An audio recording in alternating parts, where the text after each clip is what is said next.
이번 시간에는 그 옵저버 패턴에 대해서 알아보도록 하겠습니다.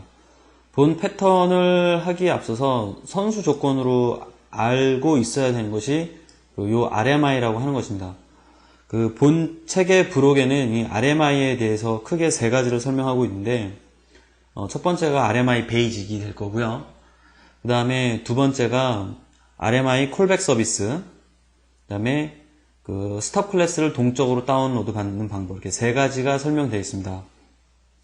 그리고 본 동영상에서는 RMI 베이직하고 스탑 클래스를 다운로드 받는 방법을 설명하고 있고요. 그 다음에 책에서 설명되고 있는 RMI 콜백 서비스가 바로 이 본 패턴에서 설명하고자 하는 옵저버 패턴입니다. 그래서 책을 선수로 먼저 학습을 하시든지 아니면 본 동영상에 나와 있는 RMI를 먼저 습득을 하고 하셔야 본 패턴을 일단 그 수업을 듣는데 지장은 없으십니다. 본 패턴에서는 RMI 콜백 서비스를 이용한 옵저버 패턴을 어떻게 구현하는지를 설명을 하는 거기 때문에 앞서서 말씀드린 것처럼 최소한 RMI 베이직이라는 기본 되는 RMI 기본 조건이 무엇인지, 기본 기능이 무엇인지 최소한 알고 계셔야 본 패턴을 학습하는데 지장이 없습니다. 그래서 꼭 먼저 선수 조건으로 습득을 하시고 본 패턴에 임해 주시기 바랍니다. 그래서 그것을 안다라는 전제하에 일단 본 패턴이 어떤 것인지 설명을 하도록 하겠습니다. 우리가 프로토콜을 어떤 커넥션 지향이라는 개념에 봤을 때는 커넥션 풀과 커넥션 리스라는 개념으로 나눠집니다. 이게 무슨 개념이냐면 연결 지향, 커넥션 풀이냐 커넥션 리스냐, 연결 지향적이냐 비연결 지향적이냐 이런 뜻인데, 우리가 일반적으로 쓰고 있는 이제 프로토콜에는 뭐 많이 쓰는 것들이 FTP, 텔넷, HTTP 이런 것이 있다라는 거죠. 그래서 가장 커넥션 풀의 대표적인 케이스가 얘들이 될 거고요. 커넥션 리스의 대표 주자가 웹입니다. 웹. 이 커넥션 리스라는 뜻은 무엇이냐면 클라이언트가 있고, 우리가 일반 브라우저가 되겠죠. 클라이언트가 있고 서버가 있어요. 클라이언트가 어떤 웹상에서 어떤 자료를 보기 위해서 리퀘스트를 보내잖아요. 리퀘스트를 보내면 서버에서 적당한 리스폰스를 주게 됩니다. 이렇게 주고 나면은 이 둘 간의 연관관계는 이제 사라지는 거죠. 연결관계는 더 이상 존재하지 않습니다. 이것이 바로 커넥션 리스라는 뜻이에요. 커넥션 리스라는 어떤 이런 특징 때문에 발생할 수 있는 일이 뭐냐면, 리퀘스트를 보내고 거기에 대한 합당한 리스폰스를 받았기 때문에 이미 클라이언트는 자기가 필요한 데이터를 갖고 있다는 거죠. 웹 문서를 갖고 있는 형태가 되는 거잖아. 그러면 서버가 어떤 문제가 있어서 서버가 뭐 죽었거나 뭐 네트워크에 단절됐다 하더라도 이미 비연결 지향적이기 때문에 데이터는 나한테 다 와 있기 때문에 내 쪽에서 이미 리스폰스로 받아와 있는 데이터를 내가 보는 데는 아무런 문제가 없다라는 거죠. 이런 것이 이제 커넥션 리스 프로토콜이다라고 얘기하고, 그 커넥션 풀이란 뭐냐면 FTP나 텔넷이라는 거잖아요. 텔넷도 마찬가지로 어떤 텔넷 프로그램 가지고 텔넷 서버에 접속을 하고 있어요. 이런 경우는 어떻게 되냐면 텔넷 서버가 어떤 사유에 있어서 죽거나 이렇게 되면 바로 나도 연결이 종료되잖아요. 이게 연결 지향적이라는 뜻이죠. FTP나 텔넷 이런 것들은. 그 다음에 HTTP는 커넥션 리스라는 특징을 갖고 있습니다. 나름의 다 장단점은 있는데, 우리가 일반적으로 이런 프로토콜의 특징 때문에 어떻게 프로그램들을 구현을 해야 되냐면, 아까도 앞에서 본 것처럼 그 커넥션 리스인 경우에 우리가 웹 애플리케이션을 좀 많이 하니까 서버 측에 리퀘스트를 보내고 합당한 리스폰스를 받아와요. 아까 말씀드린 것처럼 서버가 무슨 문제가 생겨서 죽었다라고 하더라도 이미 데이터는 나한테 와 있는 상태이기 때문에 내가 나한테 주어진 이미 와 있는 데이터를 보는 데는 문제가 없다라는 거예요. 근데 문제는 커넥션 리스이기 때문에 서버 사이드에 무언가 주가 변동 같은 이벤트가 발생된다라고 하더라도 클라이언트가 그거 인지할 수 있는 방법은 없는 거예요. 왜냐? 비연결 지향적인 프로토콜이기 때문에. 그럼 서버에서 주가 변동 같은 이런 이벤트가 발생됐다라고 하는 거는 언제 일어난지 얘가 알 수는 없잖아요. 클라이언트 입장에서는 언제 일어날 수 없는 거기 때문에 주기적으로 요청을 보내는 거죠. 자바스크립트 같은 걸로 해서 뭐 리로드를 계속 거는 거죠. 뭐 1초 단위로 아니면 2초 단위로 어떤 이벤트가 발생되는 어떤 그 주기를 판단해서 합당하게 리퀘스트를 보내야 될 거예요. 리퀘스트를 보내서 다시 리스폰스를 받아오는 거죠. 그러니까 자동으로 걸어놓는 거죠. 사람이 하게 되는 일을 그냥 사람이 리로드를 눌러야 되는 거를 자바스크립트 같은 걸로 해서 그 프로그램적으로 구현을 해놓는다는 것 뿐이죠. 어쨌든 리퀘스트를 보내고 리스폰스를 보내야 돼요. 왜? 모르기 때문에. 주어진 일정 간격으로 하는 거죠. 이런 방법을 이제 클라이언트에서 땡겨간다 그래서 클라이언트 풀이다라고 우리가 얘기를 해요. 그리고 반대로 서버에서 이벤트가 발생되면 그 이벤트 발생된 거를 클라이언트 사이드에다 알려주는 이런 방식들을 우리가 서버 푸시라고 얘기를 합니다. 그래서 클라이언트 풀을 사용하게 될 경우에는 뭐가 문제가 되냐면 주어진 시간 간격으로 리퀘스트 보내기 때문에 그 주어진 시간 동안 이벤트가 발생 안 할 수도 있잖아요. 이벤트가 발생 안 했는데도 리퀘스트를 보내게 되면 이건 분명히 부하예요. 네트워크 부하이고 서버 사이드 부하를 주게 되는 거죠. 네트워크로 뭔가 리퀘스트를 가야 될 거고 리턴해줄 데이터가 있는지 검사해서 뿌려주면 뿌려주고 뭐 해야 되기 때문에 이벤트가 발생한 상태에서 리퀘스트를 보내면은 뭐 상관이 없겠지만 이벤트가 발생하지 않는 리퀘스트가 오게 되는 거는 서버 측의 부하가 될 거예요. 그래서 합리적인 해결 방법은 뭐 서버 푸시가 좀 좋겠죠.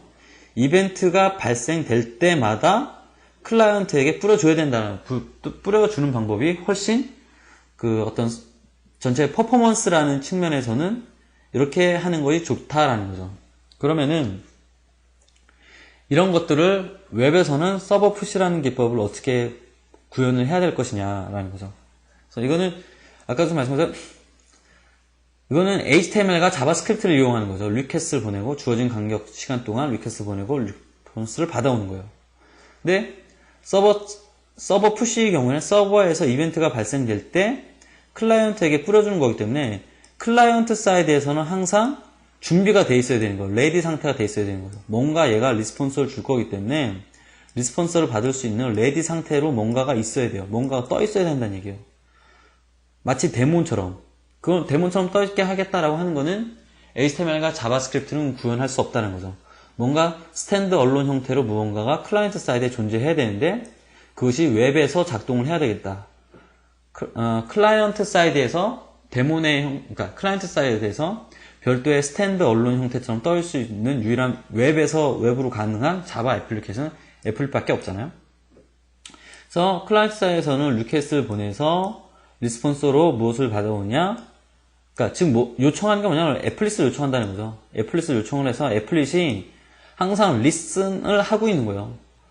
서버에서 무언가가 이벤트가 발생되면 서버에서 그걸 뿌려줄 테니까 애플릿이 항상 떠 있는 거죠. 귀를 쫑긋하고 있는 거죠. 언제든지 이 서버에서 이벤트가 발생되면 리스폰스를 쏴줄 거기 때문에 얘가 항상 떠 있어서 이렇게 받아야 된다는 거예요. 그래서 이걸 웹에서 만약에 구현을 하겠다라고 하면은 서블릿과 애플릿 간의 통신 관계로 이렇게 해야 될 거예요. 왜냐면 HTML 가지고는 이렇게 마치 데몬의 형태처럼 항상 무언가를 리슨할 수 있는 방법이 없기 때문에 애플릿이라는 걸 통해서 구현을 해야 된다는 거죠.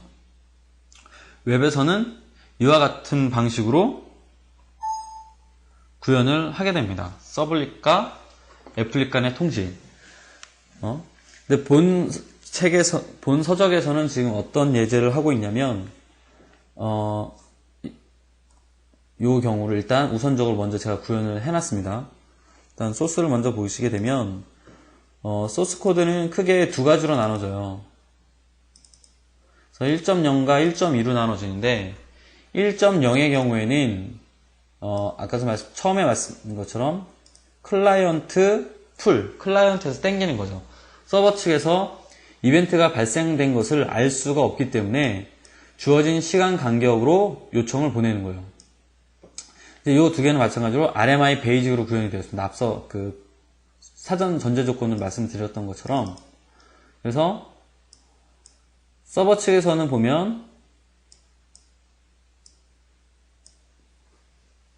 실행을 하는 일단 순서를 간단하게 보시게 되면 스톡 인풀이다라고 하는 리모트 오브젝트가 있고, 그 리모트 오브젝트를 RMIC 컴파일해서 네트워크 전송 계층을 만듭니다.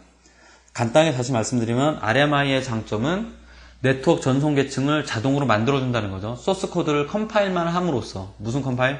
RMIC 컴파일을 하는 것만으로도 네트워크 전송 계층이 만들어진다고 했어요. 그것이 스톱하고 스켈레톤이라고 하는 그 클래스로 만들어지는 거고, 자바 버전에 따라서 스켈레톤이라고 하는 클래스가 만들어주기도 한다라고 했어요. 그러니까 자바 버전에 따라 틀려집니다. 그래서 네트워크 전송 계층인 스톱이랑 스켈레톤 클래스가 만들어지게 되면 스톱 클래스를 클라이언트 사이에 배포해야 된다는 거죠. 지금 일종의 그 배포하고 있는 한 행위입니다. 이거는. 그 다음에 이렇게 네트워크 전송 계층이 RMIC 컴파일을 통해서 일련의 어떤 배포 행위를 통해서 스톱 클래스가 클라이언트 사이드에게 배포가 돼 있어야 된다는 거죠. 그래서 클라이언트 사이드에서 보면, 그래서 여기 지금 일단 정의되어 있는 인터페이스는 리모트 인터페이스는 클라이언트 사이드와 서버 사이드 다 있어야 된다고 그랬죠. 인터페이스를 최소한 알아야 호출하니까 인터페이스 있고, 그리고 네트워크 전송 계층이 있죠. 서버 측에서 어떤 그 RMIC 컴파일에서 만들어준 어떤 배포의 행위에 의해서 클라이언트에 줬다라는 얘기예요. 이렇게 됐다라고 하면은 이제 RMI를 구현할 수 있게끔 되어 있는 거죠. 그래서 RMI를 하기 위해선 RMI 클라이언트와 RMI 서버 사이에 항상 중간에 뭐가 먼저 떠 있어야 되냐고 했냐면, 도메인 서버와 같은 역할을 하고 있는 네이밍 서비스를 지원해 줄 수 있는 RMI 레지스트리가 먼저 떠 있어야 된다고 그랬었죠. 그 다음에 이 줄리스라드라고 하는 것은 본 패턴과는 아무런 상관없습니다. 클라이언트 풀, 서버 푸시와는 전혀 상관없이 그냥 데이터, 그러니까 주식 가격이 변동됐다라는 이벤트를 만들어주기 위한 스레드예요. 본 패턴과는 아무런 상관이 없습니다. 그 다음에 스탁 서버 돌아서 클라이언트의 리퀘스트를 받아서 처리해주는 데몬이 하나 떠 있어야겠죠. 얘들을 먼저 실행시키고 클라이언트 사이드로 실행시키면 될 겁니다. 그래서 컴파일을 하시게 되면 일련의 어떤 행위들이 일어나겠죠. RMI 레지스트리 떴고, 그 다음에 그 리모트 서버 리모트 애플리케이션이 지금 떠서 이제 작동을 하고 있는 게 보이죠. 그 다음에 클라이언트 사이드로 가서 이제 실행을 하게 되면 RMI를 이용해서 서버 측에다가 주어진 시간 간격 동안 리퀘스트를 보내는 거예요. 왜냐? 지금 보내는 거 보이죠? 왜냐면 서버 사이드에 이벤트가 발생한 걸 알 수 없기 때문에, 비연결 지향으로 되어 있기 때문에 알 수 없기 때문에 이렇게 일련의 시간 간격을 두고서 이렇게 받아오는 거예요. 아까도 말씀드린 것처럼 이렇게 클라이언트 풀을 하게 되면 서버 사이드에 이벤트가 발생되는지 모르기 때문에, 이벤트가 발생하지 않은 상태에서도 리퀘스트가 가기 때문에 이건 네트워크하고 서버 사이드의 부하로 작용을 할 수 있다라고 했어요. 그렇지만 이렇게 우리가 일상생활에서도 사용하고 있는 증권 프로그램 같은 경우는, 증권이라는 것은 가격 변동이 거의 몇 초 단위로 이루어지는 거기 때문에 그런 것들은 오히려 이런 식으로 한꺼번에 갖고 오는 게 낫는 거죠. 서버 사이드에 어떤 리스너를 달아서 걔가 뭔가 서버에서 이벤트가 발생되면 클라이언트에게 통보해 주는 게 아니라, 왜냐면 그건 이벤트가 워낙 자주 발생하기 때문에 이벤트 발생할 때마다 오히려 그렇게 쏴주는 것보다 한꺼번에 이렇게 일괄적으로 가져오는 게 더 유용할 거라는 거죠. 그래서 이런 프로토콜 때문에 그러니까 자기가 주어진 여건에 따라서 프로토콜의 특징을 적절히 이용해야 된다는 거죠. 이게 좋다, 나쁘다 그런 것이 아니라 주어진 여건에 따라 적절히 쓸 줄 알아야 됩니다. 그래서 지금 첫 번째는 클라이언트 풀 개념으로 해서 주어진 시간 간격 동안 이벤트를 캐치할 수 있는 방법이었기 때문에 주어진 시간 간격 동안 호출해 갖고 오는 거죠. 그래서 이쪽에서도 마찬가지로 보면 예제 소스를 보시면 이쪽 클라이언트 사이드도 스레드 단위로 돌고 있어서 마치 자바스크립트에서 자동적으로 리로드를 거는 것처럼 웹브라우저에서 주어진 시간 간격 동안 리로드를 하는 것처럼 스레드가 돌아서 주어진 시간 동안 계속 리프레시를 하는 거죠. 서버 측에 리퀘스트를 보내서 데이터를 가져오는 이런 형태로서 구현을 해놨습니다. 이게 지금 1.0에서 설명하고 있는 예제고, 이게 바로 클라이언트 풀에 대한 예제입니다. 그래서 다음에 알아볼 것은 서버 푸시를 어떻게 구현하면 되는지, 자바라는 프로그램 랭귀지에서는 서버 푸시를 어떻게 제공하고 있는지 그 RMI 콜백 서비스를 이용해서 구현해 보도록 하겠습니다. 이미 서버 푸시를 구현할 수 있는 그 아키텍처가 RMI 콜백 서비스로 해서 아주 훌륭하게 제공되고 있습니다. 이제 그 본 퍼텐에서 설명하고자 하는 옵저 패턴을 RMI 콜백 서비스다라고 하는 것을 이용해서 구현해 보도록 하겠습니다.